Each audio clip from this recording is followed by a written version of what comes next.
इश्क बेमोल। हुरम ने आंखों में आंसू लिए शहरयार को देखा और बोली, तुम वाकई नहीं जानती कि मैं क्या चाहती हूँ। बच्चे हो तुम क्या? शहरयार ने कहा, हाँ। तो इसमें प्रॉब्लम क्या है? अभी चलते हैं फार्म हाउस पर या फिर मरी चलते हैं, वहाँ मेरा अपना अपार्टमेंट है। अपने घर पर फ़ोन कर दो कि मैं ट्रिप पर जा रही हूँ और हम 2 या 3 दिन तक वापस घर आएंगे। फिर एक लंबी सांस भरी, हुरब के करीब गया और बोला, फिर चाहे जितना मर्जी मुझे जी भर के प्यार करना। ये सुनकर हुरब को अपने तौहीन मोहब्बत का एहसास बुरी तरह से हुआ।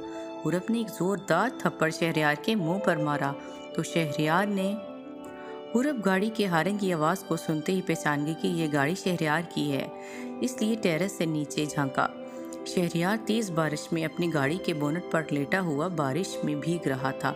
शहरयार ने इसे देखकर लंबी आह भरी। शहरयार उठा और इसे नीचे आने का इशारा किया। हुरब ने साफ इनकार कर दिया तो दीवार फलांगने लगा।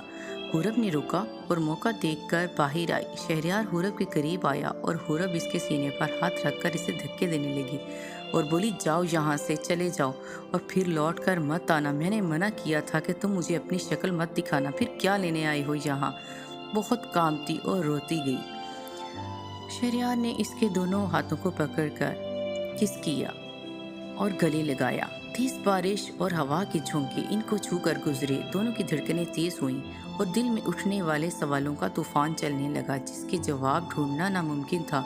और कुछ देर यूं ही शहरयार के साथ लिपटकर रोती रही। वो शहरयार को किसी कीमत पर खोना नहीं चाहती थी, मगर इसकी शर्तों पर जीना भी नहीं चाहती थी।